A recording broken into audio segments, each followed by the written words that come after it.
बिस्मिल्लाहिर्रहमानिर्रहीम। नाज़रीन कराम, अस्सलाम वालेकुम। वॉइस ऑफ जर्मनी की उर्दू की नशियात में आज जुमे के दिन हम वह शाफी प्रोग्राम के साथ आपकी खिदमत में हाजिर हैं। बास टेक्निकल वजूहात की बिना पर आज का प्रोग्राम हम लाइव इशू नहीं कर रहे। इस वक्त हम रिकॉर्ड करेंगे और शाम तक इसको दोबारा जो है वो लाइव कर दिया जाएगा। आज के प्रोग्राम में डॉक्टर साहब मेरे साथ हैं और आपके सवालात हैं। जी डॉक्टर साहब, अस्सलाम वालेकुम। वालेकुम सलाम वरहमतुल्लाहि वबरकातुहू। डॉक्टर साहब, आज के प्रोग्राम में ऑस्ट्रेलिया से एक बहन ने बड़ा लंबा खत लिखा है, जिसका पूरा तो मैं नहीं पढ़ता, इख्तिसार के साथ ये बयान कर देता हूँ। जी उन्होंने जी। कहा है कि मैं बहुत शुरू से इस प्रोग्राम को देख रही हूँ। जब ये शुरू हुआ था उस जमाने से लेकर बड़ी बाकायदगी के साथ, और मैं बड़ा लंबा सा बीमार रही, बल्कि 99% मैं मायूसी कैफियत से थी। और जिस तरह आप समझाते हैं, जिस तरह आप बयान करते हैं, उससे मैंने बहुत कुछ सीखा। और आहिस्ता आहिस्ता मैंने अपने आप को तैयार किया कि मैं इसके मुताबिक जो है दवाइयाँ लेनी भी शुरू करूं। और होम्योपैथिक से मुझे बहुत फ़ायदा हुआ है। और आपके बताए हुए तरीके के मुताबिक मैंने अपना इलाज शुरू किया। और अब मैं खुदा के फजल से बहुत मैं बेहतर हूँ। और अभी भी आपकी दवाई इस्तेमाल कर रही हूँ। लेकिन यह कि अब इस प्रोग्राम को जो खतरा पैदा हो गया था कि शायद हम बंद करने लगे हैं, तो उस पर उन्होंने लिखा कि आप इसको बंद ना करें। और कम से कम मैं तो पुराने प्रोग्राम भी देख देख के अपने हालात को बेहतर कर रही हूँ, अपनी बीमारी से निजात हासिल कर रही हूँ। एक तो ये खत था, और एक खातून ने लिखा है कि आप जब रवानी से बोल रहे होते हैं तो जर्मन वर्ड बोल जाते हैं, बीमारियों के मामले में भी और दवाइयों के मामले में, जो हमें बाहर बैठे हुए लोगों को समझ नहीं आती। तो हम कंफ्यूजन का शिकार हो जाते हैं, अब ये क्या बात हुई है। तो इसलिए दरखास्त उन्होंने ये की है कि भाई जर्मन का इस्तेमाल से इज्तनाब जो है वो। जज़ाकल्लाह जुज़ाक। तो मैं भी कोशिश करूंगा और आप भी कोशिश करें कि हम जर्मन के कम से कम अल्फाज जो है वो लेकर आए। जी बिल्कुल ठीक। सही ठीक कहा, है जी, सही इसके कहा। बाद फिर हम बात शुरू करते हैं। जी ये खातून है, उम्र उनकी 39 साल है, वजन उनका 89 किलोग्राम है। वो कहती हैं 11 साल पहले यूरिक एसिड शुरू हुआ, जो अब अर्थराइटिस में बदल गया है। ये वैसे आपके जेर इलाज है, लेकिन इन्होंने कहा है कि मैंने पहले इतनी तफसील में डॉक्टर साहब को नहीं बताया था, आज मैं बता रही हूँ। तो जो दवाइयाँ इस्तेमाल की हैं वो भी मैं बता दूंगा, दोहरा दूंगा। और वैसे मैं खत क्योंकि लंबा है इसलिए मैंने कहा मैं आपको बता दूँ। जी जी। वो कहती हैं 11 साल पहले यूरिक एसिड शुरू हुआ, जो अर्थराइटिस से बदल गया। पहले पता नहीं लगा क्या है, टेस्ट करवाते रही, पर सब क्लियर आते थे। तब पाकिस्तान में थी, अब खून में शोकर भी बॉर्डर लाइन पर है। टखनों में और पिंडलियों में पानी भरा हुआ है, सर में खुश्की है और बाल बहुत गिरते हैं। पाँव की एड़ियां बहुत फटती हैं। हाथ की उंगलियां नाखून की साइड से बहुत फटती हैं। भवें ओवर रही हैं या ओवर हो रही हैं, पता नहीं है। पित्ते का ऑपरेशन 17 साल पहले हो गया था। यूट्रस में पोलिप्स हैं। कान बहते हैं। नाक के गदूद बड़े हुए हैं, जिसकी वजह से नाक से बलगम आती रहती है और फूली रहती है। गला खराब रहता है। दायमी कब्ज है। हाथ पांव ठंडे रहते हैं और नीले रहते हैं। नींद सही से नहीं है। 1 सेकंड के लिए सांस रोक के आंख खुल जाती है, रोज आधी रात को। अव्वल तो गुस्सा आता नहीं, आता है तो जाने में वक्त लेता है। खून की बहुत ज्यादा कमी है, डॉक्टर कहते हैं आइमिया है। उल्टी साइड के पांव की हड्डी और उल्टे हाथ की हड्डियां बहुत पतली हो चुकी हैं। होंठों, गर्दन और बगल की स्किन काली है। बगल में बारीक मस्से हैं। ल्यूकेरिया की शिकायत है। ब्राउन ल्यूकेरिया होता है, जो 15 दिन तक रहता है। दूध पीने से जिस्म सूज जाता है। गोश्त और दालें नहीं खाती। हम बिस्तरी को दिल नहीं करता। पहले शौहर की तरफ से बहुत गम मिलता था, जिसमें अब थोड़ी कमी आई है। पहले बहुत रोती थी, अपना ख्याल रखना छोड़ दिया था। फिर आपके प्रोग्राम देखने शुरू किए और इंगेशिया दवा पी, जिसकी वजह से अपना गम हल्का करने में मदद मिली। वरना सवाए रोने के मुझे और कोई काम नहीं था। अब डॉक्टर सदीक असद साहब ने मुझे कुछ दवाइयाँ तजवीज़ की थी, पर उनको अपने कुछ सिम्टम्स नहीं बता पाई थी। अब मैं इंटरमीडिएट फास्टिंग भी कर रही हूँ और एक्सरसाइज भी करती हूँ। डॉक्टर साहब ने मुझे पोलासेटेलिया 30, लेडम 30, रोडोडोन 30, ब्रियोना 30, आर्निका 30 बताई थी, जो मैं 3 हफ्ते से ले रही हूँ। अब मेरी तफसील जानने के बाद भी यही दवाइयाँ लूँ या डॉक्टर साहब तब्दील करेंगे? बराए मेहरबानी मेरे सवाल को पूरा पढ़ा पढ़ा जाए। इन सब बीमारियों की तफसील भी बताएं, ये क्यों और कैसे भर्ती की गई, और क्या मैं ठीक हो जाऊंगी? जज़ाकल्लाह। अस्सलाम वालेकुम मेरी बहन, जज़ाकल्लाह, आपका शुक्रिया। आपने सारी तफसील बता दी। तो दवाई आपकी जो अब ये जो ले रही थी पहले दवाई, ये सुबह के वक्त के लिए तो बहुत कारगर है। सुबह के वक्त यही दवाई लें। और दोपहर के वक्त दवाई है आपकी पल्सेटिला 30, जेलसीमियम 30, इग्निशिया 30 और मैंगोनम एसिटिकम 30। इन चारों दवाइयों को मिला के मिली हुई दवाई की एक खुराक दोपहर को लें। और रात को सोते वक्त कैलकेरिया कार 30 की खुराक लें। बात अब मैं जो समझाने लगा हूँ वो जरा गौर से सुन लीजिए कि जिस तफसील से आपने दी है। आप खुद जानती हैं कि ये एक दिन का मसला नहीं है, ये 2 दिन की बीमारी नहीं है, ये सालों पे फैला हुआ आपका मसाइल है। तो इसको कैसे हम एक हफ्ते या 6 हफ्ते में ख़त्म कर सकते हैं? इसके लिए लगातार इलाज की तरफ तवज्जो देना ज़रूरी है।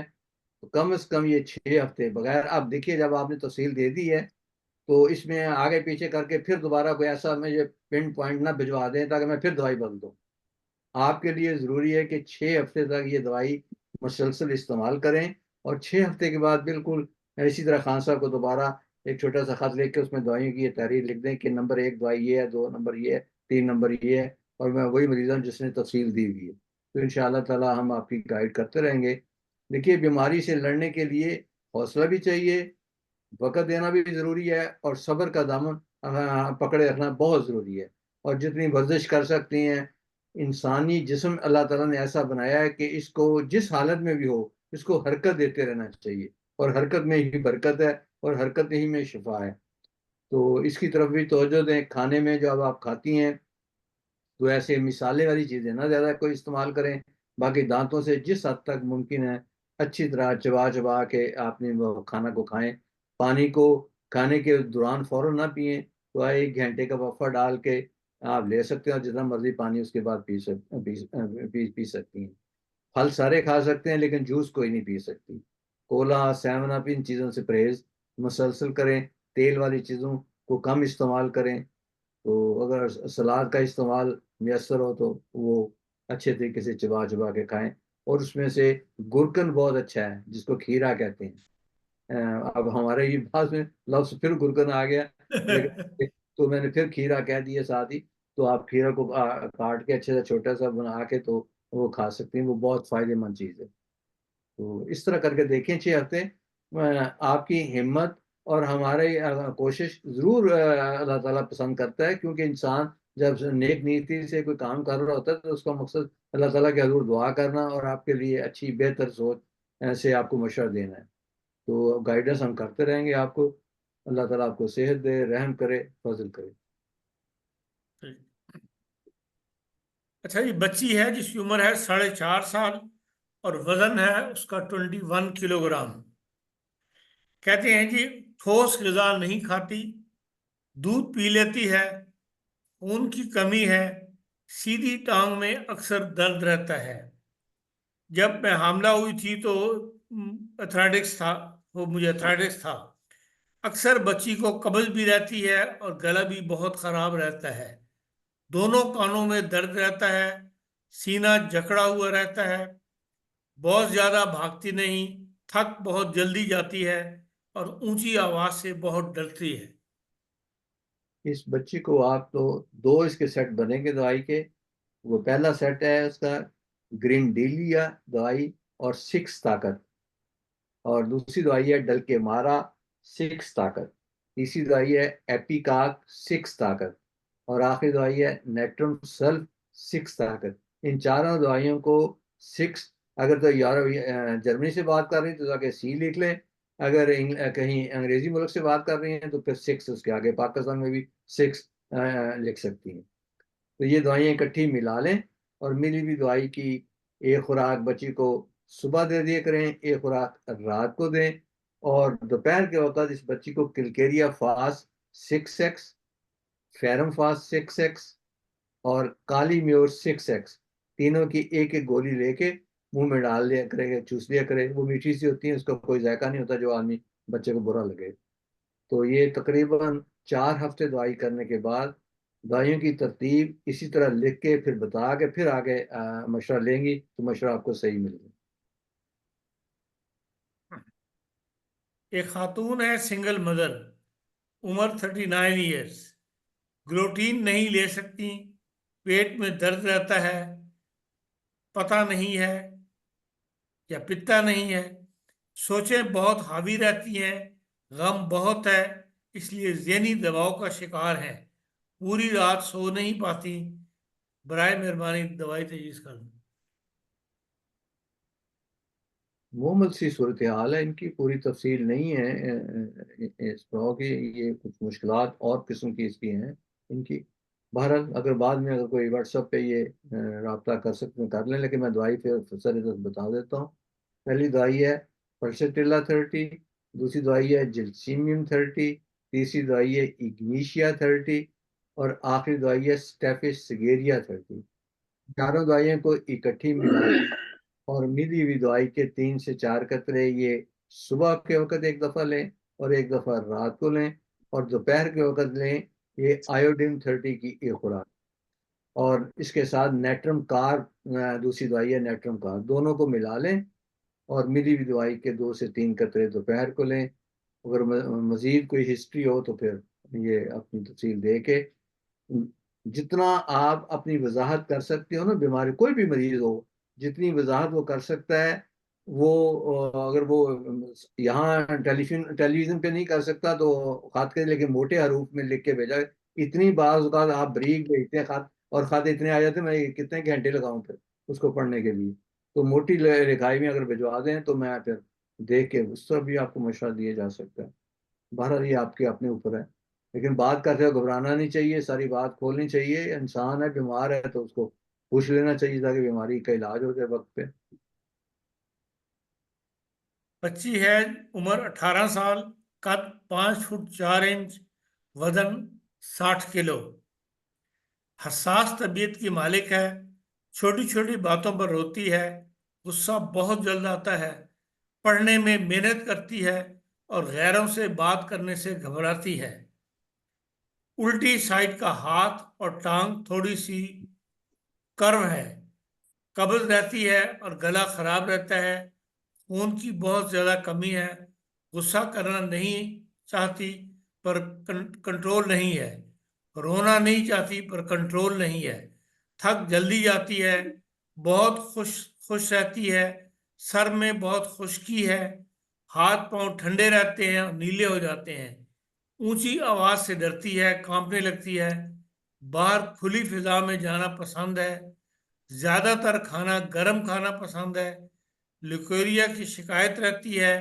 हैज दर्द और बुखार से होते हैं और ये कैफियत 3 दिन रहती है, बाद में 3-4 दिन ल्यूकेरिया रहता है, बराए मेहरबानी कद बढ़ाने की और बाकी दवा तजवीज़ कर दें।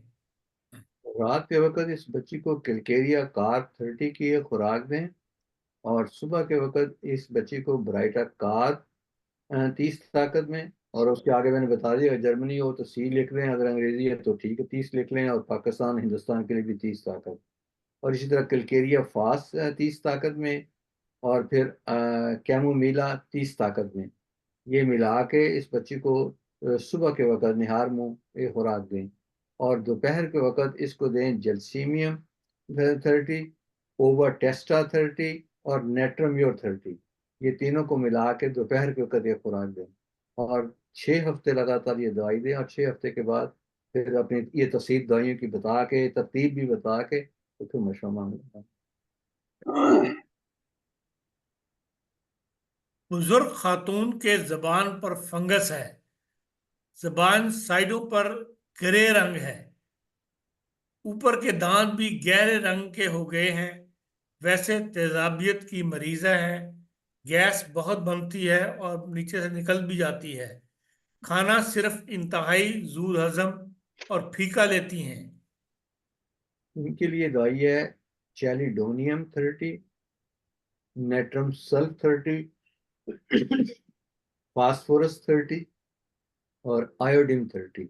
इन चारों दवाइयों को इकट्ठी मिला लें और मिली हुई दवाई की एक खुराक सुबह लें और एक खुराक दोपहर को लें, और रात को सोते वक्त अकेली नक्सवामी का 30 की खुराक लें, और 3 हफ्ते ये दवाई लेके 3 हफ्ते के बाद इसी तरतीब को बता के, तरतीब बताना ज़रूरी है। जब भी आपने मशवरा अगला मांगना है तो तभी मैं मशवरा उसमें बदल के दे सकता हूँ, अगर मेरे सामने सारे नताइज हों और दवाई की तरतीब हो, तो फिर मैं बता सकता हूँ कि आगे इस दवाई को ठीक जारी रखें या इसमें कोई तब्दीली करनी ज़रूरी है। गले खराब में दवाई कब बदलनी चाहिए?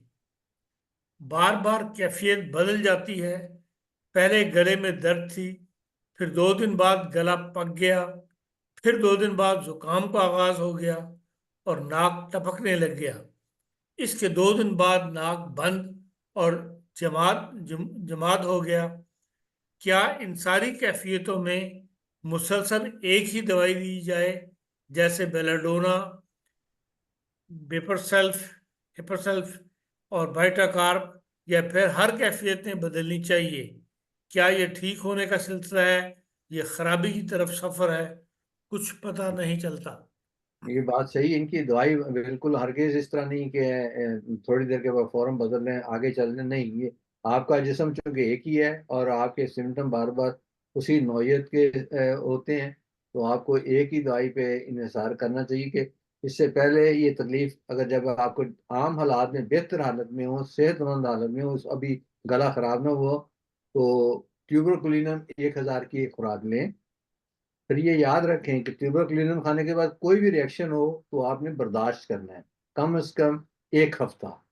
लेकिन अगर ज़्यादा एक्सट्रीम तो नहीं होती, कभी मैंने देखा है कि मरीज की सेंसिटिव है, वो अपने तौर पे ही बाज़ औक़ात छोटी सी चीज़ को भी बहुत बड़ी बना के कोशिश करता है कि मैं जल्दी से डॉक्टर साहब से एक और मशवरा ले लूँ। इस तरह हरगिज़ ना करें। ट्यूबरकुलिनम खाने, एक तो ट्यूबरकुलिनम की क्वालिटी सही होनी चाहिए, ऐसे ना हो कि दवाई वो ट्यूबरकुलिनम हो ना, तो मैं भी इंतज़ार में बैठा रहूँ कि उसका फ़ायदा हुआ या आपको नहीं हुआ।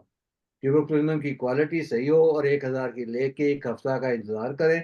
उसके बाद अपनी इस हालत में जो आपने बताई है, मेरे अपने ख्याल के मुताबिक ब्राइटा कार, एलियम सीपा और हिपर सेल्फ दवाई बहुत अच्छी है। इसको फिर आराम से खाते रहें और थोड़ा सा टाइम दें, इसमें घबराएं नहीं। अगर वो आप हैं, आगे पीछे हो रही है सिम्टम, तो उसको बदले ना, दवाई लेते रहें ताकि ये टेंडेंसी खत्म हो जाए, क्योंकि ट्यूबरकुलिन ने बहुत देर तक आपके जिस्म में रहना है और वो आपकी इम्यून सिस्टम को जब बेहतर कर देगी, तो आप इन तकलीफ से जो आपको बार बार इस तरह को होती है, कभी कुछ गले के अंदर ही मुख्तलिफ चीज़ें हो रही होती हैं, वो ठीक हो सकती हैं। लेकिन अगर दवाइयों को बहुत तेज़ी के साथ बदलेंगे तो फिर दवाई का तो जो रुख है ही है, आपकी बीमारी का रुख बहुत ज़्यादा कॉम्प्लिकेट हो जाएगा और फिर आपको समझ नहीं आएगी। तो आए कि आप फिर आप एंटीबायोटिक्स लें, कुछ देर के लिए आराम आ जाए, फिर तकलीफ में चले जाएं, फिर तकलीफ लें दवाई तो आराम आए। इससे बचें। होम्योपैथिक दवाई का फायदा ये हो सकता है कि जब आप दवाई लेते हैं तो ढीठ बन के टाइम दें। मैंने अपनी सारी जिंदगी के तजर्बे से यही अखज़ किया है कि बाज़ मरीजों में मैंने देखा है कि मैंने दवाई दी, उसको हाइपोटेंसी दी, तो मुझे 2 हफ्ते के बाद कहा जी मुझे मुझे तो कोई फ़र्क नहीं पड़ा। लेकिन तीसरे हफ्ते पे अचानक उसने कहा जी मैं हैरत अंगेज तौर पे फ़ायदा होना शुरू हो गया। तो दवाई की अपनी अपनी लिमिट्स हैं, उसका काम करने का अंदाज हर जिस्म के मुताबिक से है, तो इसलिए टाइम इसमें देना ज़रूरी है। लेकिन दवाई की जो कामयाबी है वो दवाई की क्वालिटी के ऊपर है। ये मेरा मुश्किल है कि आप हर किसी से पकड़ के हाथ आगे करते हैं कि जी 2-4 गोलियां हैं तो दे दें। वो मुझे बड़ी उससे नफरत है इस फलसफे से। दवाई, अगर आपने बीमार हैं, तकलीफ में आप हैं, तो आप अपनी अपनी जात के लिए भी कुछ नहीं कर सकते। क्यों नहीं आप अच्छी दवाई खरीदें बाजार से, और ये फैसला कर लें कि मैंने किसी से दवाई नहीं। पता नहीं वो बेचारे ने कितने लोगों को ये दवाई दी और किस में किस तरह किस हाल में वो दवाई है। बाज़ औक़ात वो मेडोराइन भी हो सकती है, बाज़ औक़ात और चीज़ें उसमें मिक्स अप होकर मसाइल और आपके लिए खड़े हैं। तो मेरी जिंदगी के सारे तजर्बे ने, हालांकि ये बात आप ले सकते, दवाई खाई जा सकती है, लेकिन मैंने अपने तौर पे इसको देखा है कि इसका फायदा बहुत कम है और नताइज इसके भयानक हैं। तो खुद मैं जो काम करता हूँ अपने जिस्म पे कर रहा हूँ, अपने बच्चों पे, अपनी फैमिली पे जो आजमाइश करता हूँ दवाइयों की, वो यही करता हूँ कि हर दफ़ा बाजार से जब ख़त्म होती है तो बाजार से फ़ौरन ख़रीदता हूँ, खरीद के वो दवाई को इस्तेमाल करता हूँ। तो ये कम से कम आप ज़रूर किया करें। ये ना करें जी बहुत महंगी है, महंगी अपने जिस्म से ज़्यादा महंगी तो इंसान के पास कोई भी मशीनरी नहीं है। बुखार में एस्पिरिन वगैरह क्यों नहीं लेनी चाहिए? क्या नुकसान हो सकता है? अगर एस्पिरिन ना लें तो तेज बुखार की शिद्दत को बर्दाश्त करना बहुत मुश्किल है। जब जब बुखार की शिद्दत को बर्दाश्त करना मुश्किल है तो फिर आप एस्पिरिन के सहारे पे बैठे रहेंगे। नॉर्मल ये है कि एस्पिरिन जो है ना, खून को बहुत ज्यादा पतला करने की तरफ तवज्जो रखती है। ये जिस्म के वो पानी को फाड़ती है, खून के पानी फाड़ और पतला खून होना शुरू हो जाता है। तो बुखार की हालत में इस तरह की चीजें बिल्कुल नहीं लेनी चाहिए। जो होम्योपैथिक पॉइंट ऑफ व्यू से कर रहा हूँ, अंग्रेजी दवाइयों का मुझे इससे कोई रास्ता नहीं है, ना मुझे इसका एक्सपीरियंस है, ना मुझे इसकी ज्यादा समझ है। लेकिन जो एस्पिरिन को एक जनरल नॉलेज के तौर पर मेरे सामने उसकी सारी हिस्ट्री है, इसलिए मैं बात कर रहा हूँ। कोशिश ये किया करें कि अगर आपने होम्योपैथिक दवाई लेनी है तो फिर एस्पिरिन जाने की जरूरत क्या आपको महसूस होगी। फिर उसके लिए आपके पास एकोनाइट है, फेरम फास है, बेलाडोन है, उसके बाद हेपर सल्फ है, और बहुत सारी पायरोसल्फर पायरोजिनम है। तो क्यों नहीं आप दवाई, जरूरी है कि हर वक्ती तौर पे शिद्दत ये बुखार को उठाने के लिए हर 3 घंटे के बाद एक एस्पिरिन या सेराडोन या पेनाडोल जो भी है वो लेनी शुरू कर दें। तो बजाय वो आपको फायदा तो हो जाएगा, थोड़ा सा पसीना आएगा तो आपको तो महसूस होती है, लेकिन कमजोरी इतने दिन रखेगी कि फिर आपको उसकी कीमत देनी पड़ेगी। मैं अपने तौर पे बता देता, मसलन मेरी असले 72 73 साल उम्र है, तो मैंने तो आज तक कभी एस्पिरिन नहीं ली। तो क्या मैं जिंदा नहीं हूँ? मैंने कभी पेनाडोल नहीं ली, मैंने कभी सेराडोन नहीं ली, कभी मैंने एंटीबायोटिक्स नहीं ली, कभी मैंने कोरोना के लिए उसकी इंफूम नहीं करवाई। तो क्या मैं मुझ में क्या हुआ? कोई जरूरत में सुबह से लेके शाम, शाम से लेके सुबह तक अपनी ड्यूटी इस बुढ़ापे की उम्र में भी लोगों की खिदमत की तरफ लगा हुआ हूँ पूरी जोर शोर के साथ। कोई टाइम नहीं मेरे पास। मकसद सिर्फ ये है कि इंसान को अल्लाह ताला ने एक इम्यून सिस्टम दिया है। यकीन जानिए, वो उसने वो डॉक्टरेट की हुई है जो दुनिया की किसी यूनिवर्सिटी में ऐसा कोई डॉक्टर बना ही नहीं सकता। वो डॉक्टरेट है उसकी, उसके पास वो सर्टिफिकेट है। अभी आप अपने इम्यून सिस्टम से बात करेंगे, अपने इम्यून सिस्टम से काम लेंगे, तो पहाड़ों जैसी बीमारियां भी आपको कंट्रोल में कर सकते हैं। तो एहतियात के साथ सबसे जो बड़ी बीमारियों से लड़ने का तरीकाकार है कि आदमी सॉलिड फूड उस वक्त छोड़ दे, अगर बुखार की हालत बहुत ज्यादा हो तो लिक्विड फॉर्म की तरफ ज्यादा तवज्जो देनी शुरू कर दे। बस सूप की तरफ दे दे, खिचड़ी ले ले, दही ले ले, पानी का इस्तेमाल ज्यादा करे। और कोई 1-2 दिन अगर वो इस तरह करेगा तो वो सारे मामले ठीक होने शुरू होते हैं। ये हर चीज की एक मकसद है कि उससे किस तरह डील किया जाए। पेट में तकलीफ हो रही है आपके, शिद्दत से पेट में दर्द हो रही है, फौरन सॉलिड चीजें बंद कर, और आहिस्ता आहिस्ता थोड़े थोड़े वक्फे के साथ, मतलब 2-2 घंटे के बाद थोड़ी सी ले ली, थोड़ी सी ले ली, बिल्कुल छोटे छोटे लेने वाले, तो आप देखेंगे कि वो इम्यून सिस्टम उसी दौरान आपका काम करेगा और आपको फायदा पहुंचे। बाकी होम्योपैथिक इसमें कमाल की चीजें हैं, और इसका फायदा मैंने तो अपनी जिंदगी में बेइंतहा देखता हूँ, सुबह से शाम तक देखता हूँ। तो आप कालोसिन ले सकते हैं, नक्सवामी का ले सकते हैं, बेलाडोना ले सकते हैं, डाइस्कोरिया ले, हालात के मुताबिक है कैसी सूरत हाल है आपकी। तो जरा थोड़ी सी तवज्जो करेंगे और मेहनत करने की आदत डालें।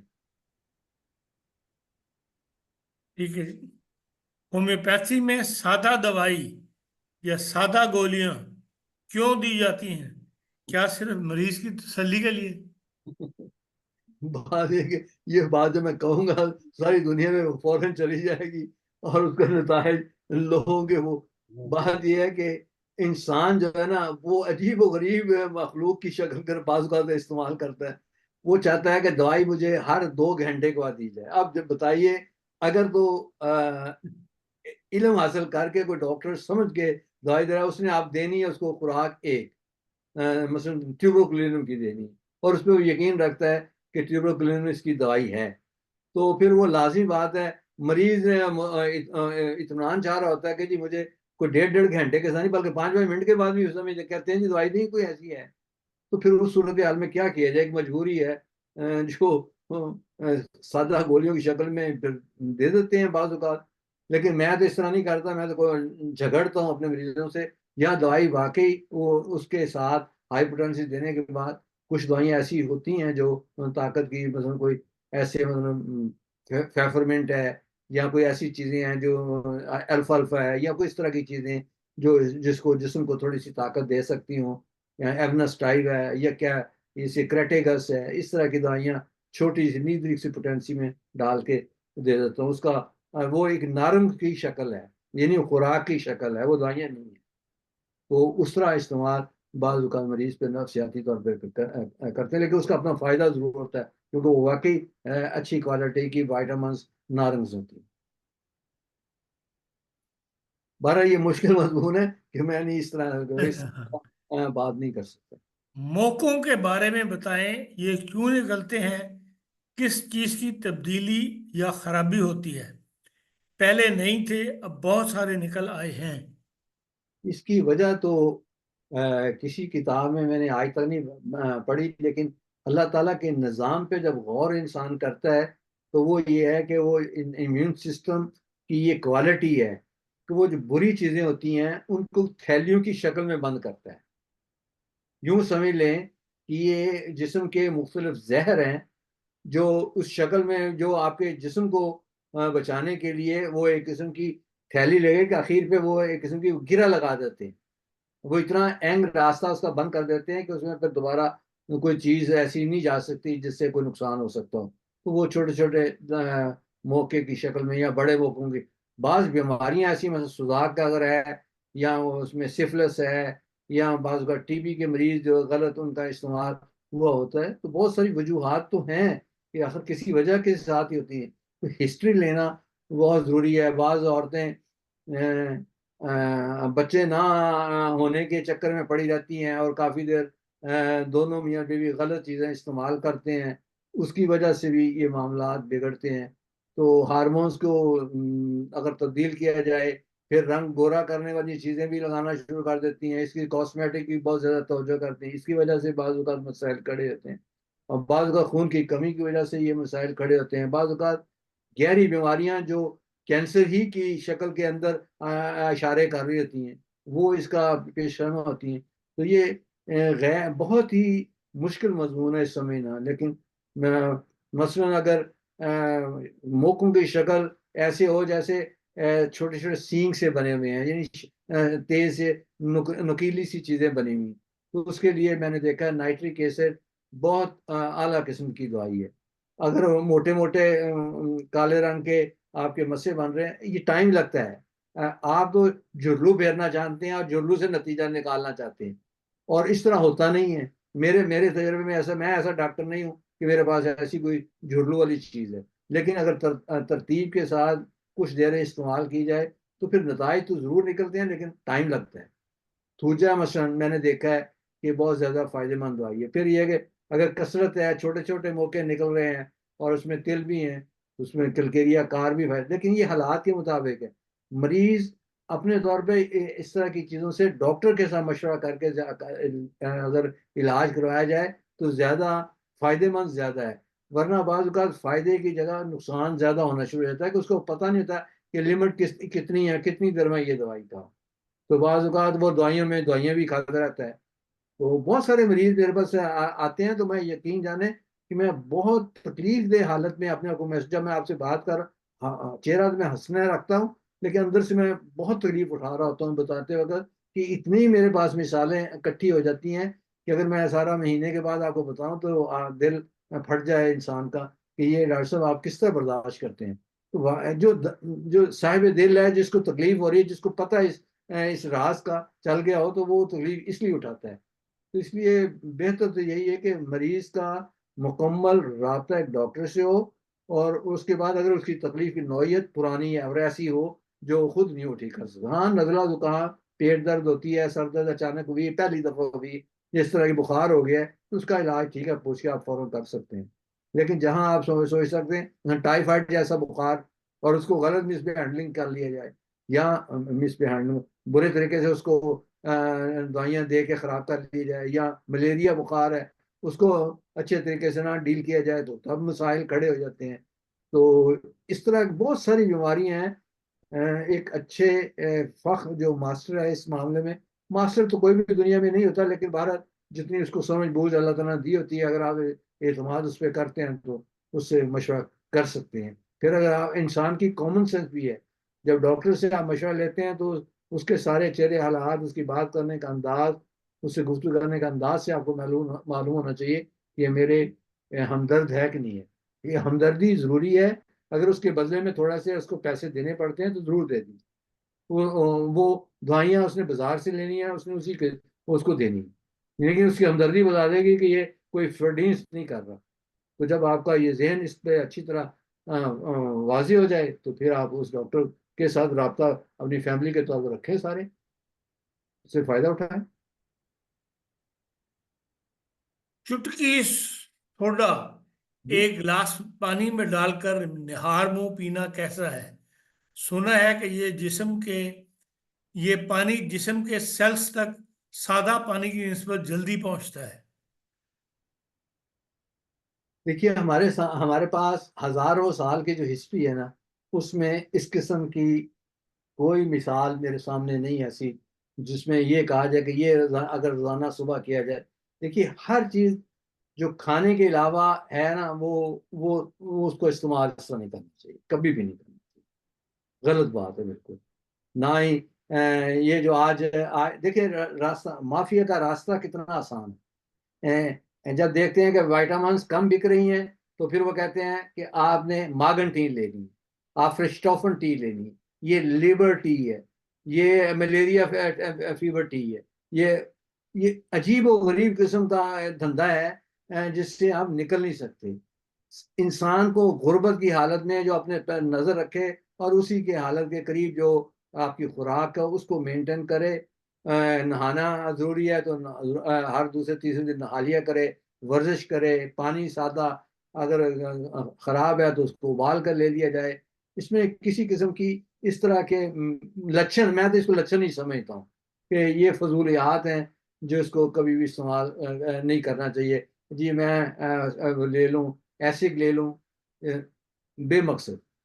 मकसद ये है कि आपने अपनी खुराक को तवाजन करना, उसमें आपके खीरा भी आना चाहिए, आपके पास अगर इस्तायत है, जरूरी नहीं है। गोभी बहुत अच्छी चीजों में से जिसको हम पसंद नहीं करते कि गोभी क्यों खाए, यहाँ गैस करती है। लाल गोभी, सब्ज गोभी, छोटी गोभी, दुनिया की सबसे कीमती तरीन चीज गोभी है। मैं शुरू शुरू में जब यहाँ जर्मनी में आया, तो ये नुक्ता मुझे एक बहुत ही प्यारे जर्मन और टॉप का डॉक्टर था, उससे मिला। मैं उसके पास गया कि मैं इस तरह मुझे कब्ज हो गई है, तो वो मुझे आप कोई दवाई लिख दें। मैं जो उसने कहा कि क्या तुम जर्मनी में रहते हुए ये बात कर रहे हो मुझसे, क्या तुम खाना नहीं खाते? मैं नहीं, मैं खाना खाता हूँ। कहते क्या तुमने सलाद लेते हो? मैं कह लेता हूँ। कहते कभी आप गोभी खाई है आपने? तो कहते हो आप दो किस्म की ये गोभियाँ हैं, ये लेके इस्तेमाल करें, आपका मसला और ठीक हो जाएगा।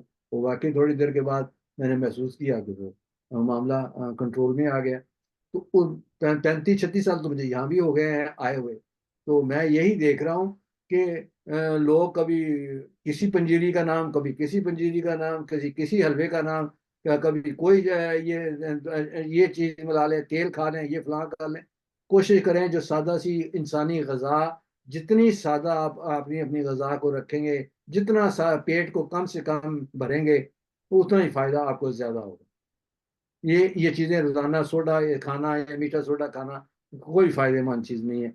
ये आप अपनी आंतड़ियों को नुकसान पहुंचा रहे हैं, डाम को नुकसान, डाम इंसुलिन हो जाती है, इससे क्रे बढ़ा। आप महसूस नहीं कर रहे, क्या मेरी बात गलत है कि हर चौथा या पांचवा आदमी कैंसर के मर्ज में जा रहा है? इतनी तेजी के साथ ये वबा फैली हुई है कि जिसका हिसाब कोई नहीं। तो आप इस पे तवज्जो करके देखेंगे तो आप कानों को हाथ लगाएंगे, ये क्या मसला बना हुआ, हर बीमारी बढ़ रही है जी। तो इसलिए सादगी की तरफ वापस अपना रुख करें। दही आपके लिए नेचुरल गुज़ा है, दूध आपके लिए नेचुरल गुज़ा है। लेकिन दूध अगर आप देखते हैं गाय से आया तो उसको कच्चा ना वो पिए, उसको उबालें, ताकि अगर उसमें थोड़ा सा कोई चीज़ें ऐसी मिली भी हों तो वो ज़ाया हो जाए, और आप सिर्फ दूध की जितनी भी उसमें क्वालिटी बाकी रह गई है वो आपको मिल सकती हो। केजे ज्यादा इस्तेमाल ना करें, केजे मुनासिब कर लें। अगर सुबह कर लिया तो फिर दोपहर और रात को ना करें। ये भी एक आदत है कि हम यहाँ गैर जरूरी तौर पे फैट का इस्तेमाल बहुत ज्यादा कर रहे हैं, और बगैर देखे वाले। एक अंडा सारे दिन की गजा के लिए सुबह के नाश्ते में काफी है, लेकिन दोपहर को फिर शाम को नहीं होना चाहिए। इस तरह बदल बदल के आप देखेंगे, ये सारा चक्कर जो है ना डॉक्टर्स का चक्कर से निकलना है, तो इन चीजों को खुद ही आपने मैनेज करना है। डॉक्टर्स नहीं ये बताया, डॉक्टर कहते खाई जाओ। मसलन शुगर के मरीज जी मैं कुखन खा सकता हूँ, कहते हैं हाँ खा के ना फिर इंसुलिन थोड़ी सी ज्यादा लगा लेना। ये नहीं बता रहा कि आपका पेनक्रियाज को मैं कोई बेहतर हो सकता कि नहीं हो सकता है, कि इंसुलिन कम की जा सकती कि नहीं की जा सकती, कोई इसका इलाज सामने रखा जाए। लेकिन नहीं, इसकी तरफ नहीं तवज्जो देनी। तो कोशिश करें कि अपनी गजाइत ही को अपने मद्देनजर, और गजाइत यूट्यूबर से ना लें, वो भी गलत है जो वो यूट्यूबर दे रहे हैं। अपने अपने जो जिंदगी का तजर्बा, हर आदमी माँ के पास तजर्बा मौजूद है। जो माँ है वो अपने बच्चों के लिए वो खुराक तैयार करे जो माँ खुद अपने बचपन में खाती रही, अपने बड़ों से लेती रही। जो उसमें से गलत चीज आई है उसको खुद वो जॉटेट कर दे कि अब मुझे ये नहीं लेनी चाहिए। तो इस तरह आप देखेंगे कि सेहत का मयार बहुत बेहतर हो सकता है। ठीक है डॉक्टर साहब, लास्ट सवाल। कई दांत कमजोर और खराब हैं और विटामिन D3 लेने के बावजूद एक दांत के छोटे छोटे टुकड़े टूट टूट कर मुंह में आ रहे हैं। जी, इसके लिए दवाई है क्रियोजोटम 30, स्टेफेसिगेरिया 30, किलकेरिया फास्ट 30 और किलकेरिया फ्लोर 30। इन चारों दवाइयों को इसी तरतीब से इकट्ठी मिला लें, और मिली हुई दवाई के 3 से 4 कतरे रोजाना एक दफा। और मैं इसको कहूंगा जिसके ये टूट रहे हैं, 1 साल तक ये दवाई इस तरह ये खुराक की शक्ल में लेता है। ठीक है जी मुनव्वर साहब। मुनव्वर साहब, हाँ जो जी, और कोई दोस्त से अस्सलाम बात करना वालेकुम। चाहते हो? हाँ जी तो अस्सलाम वालेकुम। वाह इस्लाम। डॉक्टर साहब आपको अस्सलाम वालेकुम। जी वालेकुम सलाम वरहमतुल्लाह। डॉक्टर साहब मुझे यूरिक एसिड था कोई 25-30 साल से, और पहले तो मैं होम्योपैथी दवाई ले लेता था, वो आराम आ जाता था। तो 2 साल पहले इसकी जो शिद्दत थी वो तेज हो गई, और साल में तकरीबन हर महीने हो जाता था। तो कोई 10 माह पहले मैंने डॉक्टर स्पेशलिस्ट को दिखाया, तो उसने 2 दवाई दी थी। एक तो अंगूठा सूजने की, पंजा सूज जाता था, तो वो 3-4 महीने खाई है। और एक दवाई आलो एलोपुरेनिल ओरिनल एलोपोरिनल, उससे बकायदा दिया कि इसको हमेशा खानी है। तो इसका साइड इफेक्ट है कि इससे कब्ज हो जाती है। तो मैं चाह रहा था कि कोई होम्योपैथी ऐसी दवाई होती है जो बंदा खाता रहे बकायदा, तो नुकसान ना हो। देखिए दवाई जो आदमी ये कहने कि दवाई मसलसल खाते रहना चाहिए, वो मुनासिब तरीकाकार नहीं है। वो तरीका नहीं।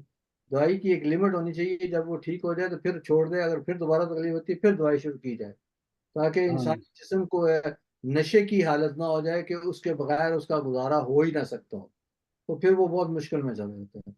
अगर यूरिक एसिड की वजह से आपको होता है और आप ये महसूस करते हैं कि इस वजह से, एक तो पानी का इस्तेमाल फिर ज़्यादा करें आप, और दूसरा है कि मेरे तजर्बे में आया कि फिर lycopodium 30C, arsenic album 30C, Apocynum 30C, चैलिडोनियम 30C और बर्बरस 30C।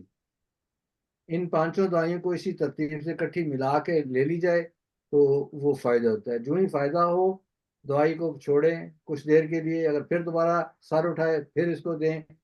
इसके सर को आहिस्ता आहिस्ता दबाएं, ये ताकि इसका सर भी कुचला जाए और आपको महसूस भी, जिस्म को भी महसूस उसके नेबन गिर उसके बद असरात ना उसे मिले। तो ये तरीका होना चाहिए हर इलाज करते वक्त। जब आप ये हर चीज को एक चूरी की शक्ल में, रोजाना ताकत की शक्ल में, इस तरह की शक्ल में लेना शुरू कर देते हैं तो फिर उसके जो बद असरात हैं उनको कोई इलाज मुश्किल से भी ठीक करता है। देखिए इंसान समझने की कोशिश करें कि इंसान की जिंदगी ये हेल्दी सेलों के ऊपर है। हमारे जिस्म के अंदर बिलियन सेल्स हैं।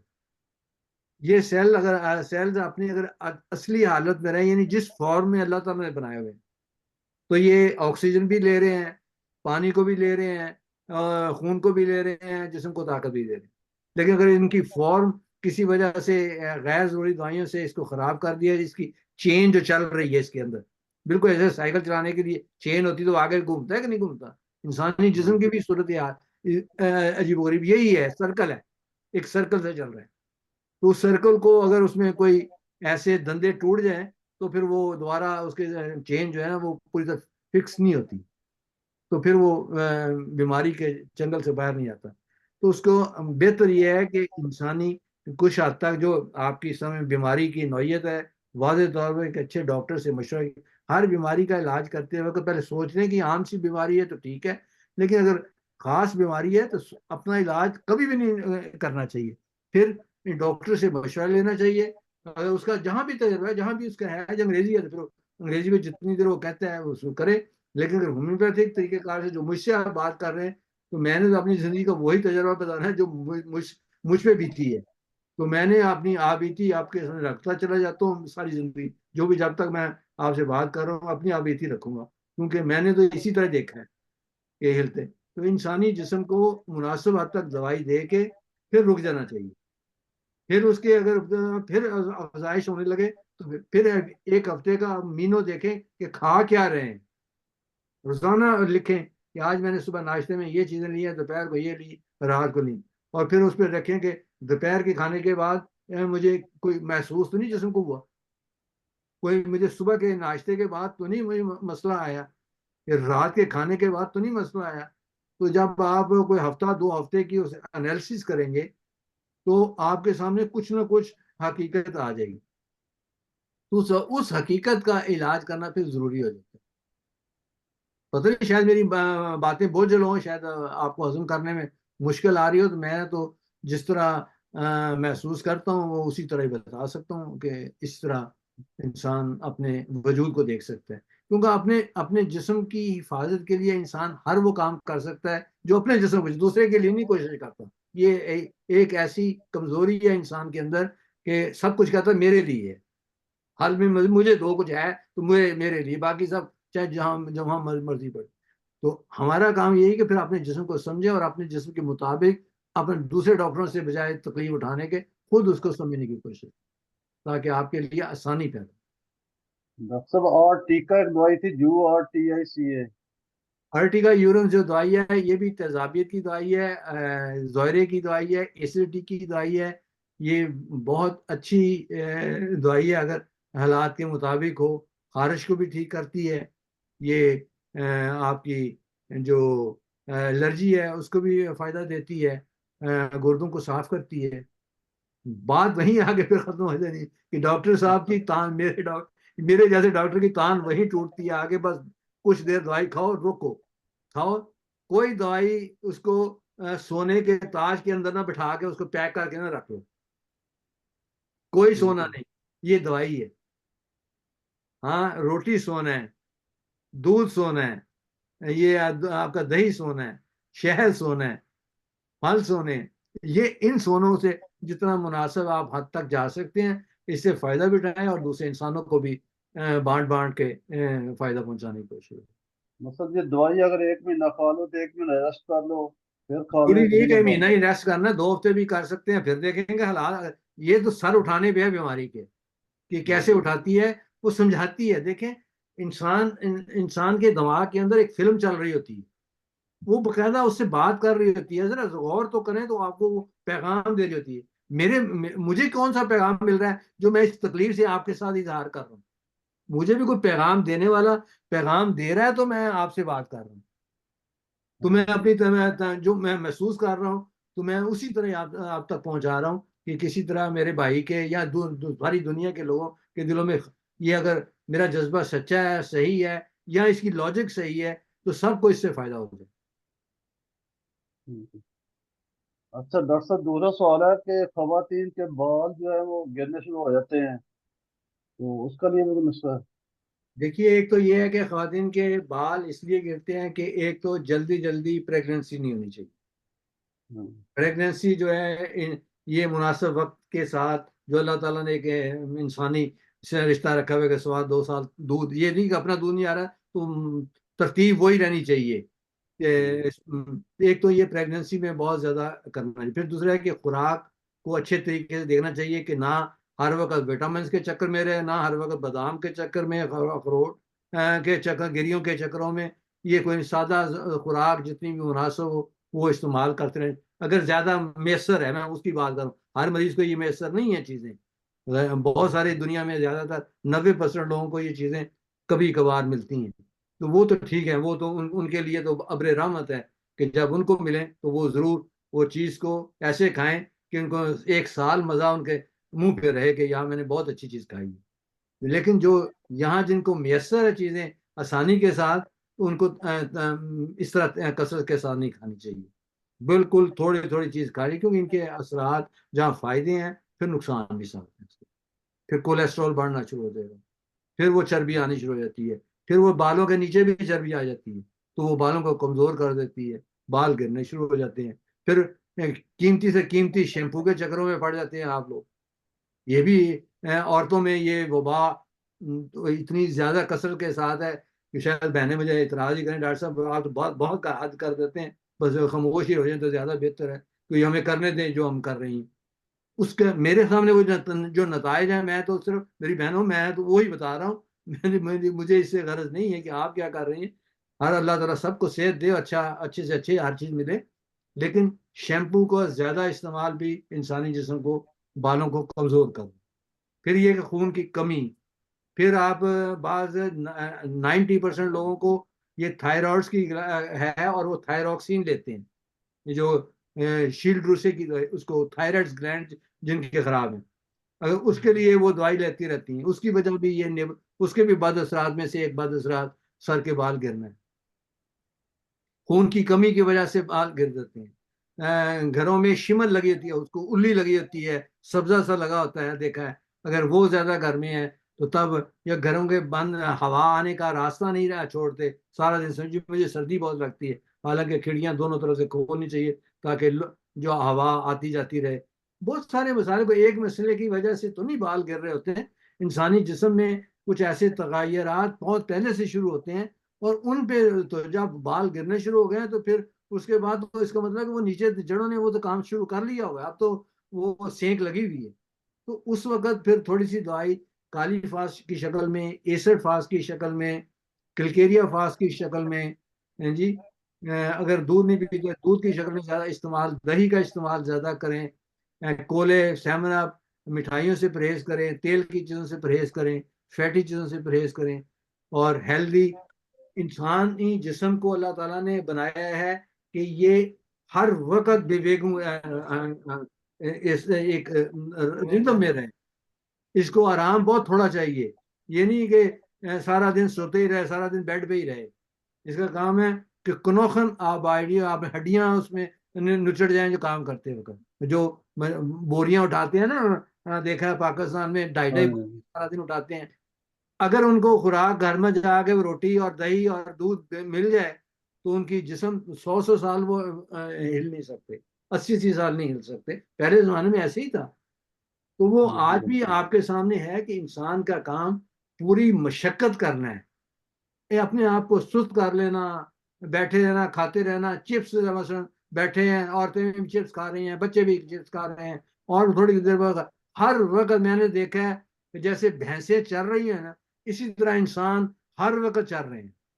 तो हालांकि मकसद सिर्फ ये है कि खुराक अल्लाह ताला ने इसलिए नहीं बनाई थी कि आपने ये काम करना, उसने तो बनाया था कि जफाकशी करो, 2 हाथ का काम 6 हाथों को वापस करो। तो क्या आप ऐसा कर रहे हैं? जब आप कर नहीं रहे तो कितना बड़ा जुर्म है खुद सोचें। इसलिए बांट बांट के, यकीन जानिए कि ये बांटने का निज़ाम अल्लाह ताला ने ही रखा हुआ है कि इसमें बांटो, जितना बांटोगे उतना ये फिदिया आपका जिस्म का और घरों का, बीमारियों का, ये सदका जारिया जो निकलता चला जाएगा। बीमारियों से महफूज रहने का रास्ता भी यही है कि जिस हद तक मुमकिन है आप चैरिटी की तरफ, और चैरिटी भी ऐसी जगह जहां उसके नताइज निकलते हों। हर किसी को चैरिटी देना ठीक नहीं। बिल्कुल, जज़ाकल्लाह डॉक्टर साहब। हाँ साहब, कोई और बंदा है तो कर ले सवाल फिर। और जी कोई जज़ाकल्लाह। दोस्त किसी से सवाल करना हो? टाइम तो हो गया है, घंटा हो गया है। हम तो कयूम इकबाल साहब, बासित साहब, सवाल करना अस्सलाम हो तो। वालेकुम इरफान साहब, अस्सलाम वालेकुम। इस्लाम। इरफान साहब, डॉक्टर साहब से मैंने पता करना था, आजकल पाकिस्तान में चिकनगुनिया बहुत ज्यादा हो रहा है, बुखार हो रहा है बहुत तेज, उसके अलावा फिर जोड़ों में दर्द बहुत ज्यादा होता है, और बुखार मेरे के बाद फिर वीकनेस बहुत ज्यादा हो रही है। आप इस तरह करें कि व्हाट्सएप पे ना आप मुझे तफसील इस बीमारी की जो पाकिस्तान में कसरत से हो रही है ना, उसकी पूरी तफसील, पूरे सिम्टम जिस हद तक आपके पास मुमकिन हो सकते हैं, ठीक है। नंबर दे के जी वन, जी। ये सिम्टम है, ये सिम्टम, ये सिम्टम, और उसमें कसरत ऐसी होनी चाहिए कि जो सारी उस बीमारी में कसरत के साथ मुश्तरक है। ठीक है। तो मैं आपको जवाब दे दूंगा। ठीक है, जज़ाकल्लाह। अगर आपके साथ कोई अपनी कैफियत तो वो आप बता सकते हैं, मैं जवाब दे देता हूँ, लेकिन हाँ बेहतर जी। रास्ता वो है सबको अगर फायदा पहुंचाना है। ठीक, ठीक है, ठीक है, बेहतर बेहतर हो गया। डॉक्टर साहब, पिछली दफा एक सवाल पूछा गया था बंद शायबे के बारे में। जी बंक साहब अब जी। अब वैसे ही सवाल पूछा है, पूछने वाला भी वही है कि मेरे दाएं कंधे के 4 साल पहले ऑपरेशन हुआ था। कंधे के जोड़ में खलाव हो गया था, चोट लगी थी। डॉक्टर ने प्लास्टिक की गुमी डाली है। कुछ साल तो ठीक रही हूँ, लेकिन अब जहाँ गुमी डाली है वहाँ इंसुंडूंग हो जाती है, और मुस्तकिल, और मसल में भी बहुत हो जाते हैं, दर्द रहती है, और मस्कल भी हो जाते हैं, दर्द रहती है। हर वक्त पूरे बाजू में भी दर्द चलती चली जाती है। कोई नुस्खा बता दें। खातून की उम्र 63 ईयर्स है। बात यह है कि इंसानी जिस्म जो फ्रेम्ड कॉपर होता है, जो चीज़ गुम्मी डाली हुई है, उसकी वजह से अगर मसाइल अगर ख़राब हो गई है तो फिर लाजमी बात है वो तो अपनी जगह कायम ही रहेगी।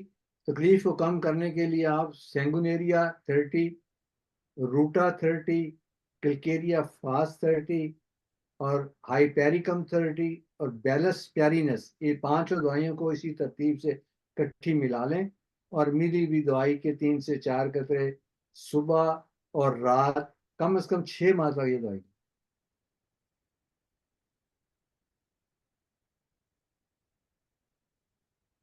और कोई दोस्त ही? ये अमतुल कयूम को ही है। अगर किसी और दोस्त का सवाल नहीं है तो फिर प्रोग्राम को इख्ताम करते हैं, घंटा तो हो गया है। एक दो बंदे और हैं जिन्होंने आए हुए हैं, लेकिन शायद प्रोग्राम में सवाल नहीं करना। ठीक है जी दोस्तों, बहुत बहुत शुक्रिया। डॉक्टर साहब आपका भी शुक्रिया। और नेक्स्ट फ्राइडे को इंशाल्लाह दोबारा जर्मन वक्त के मुताबिक 4 बजे मिलेंगे।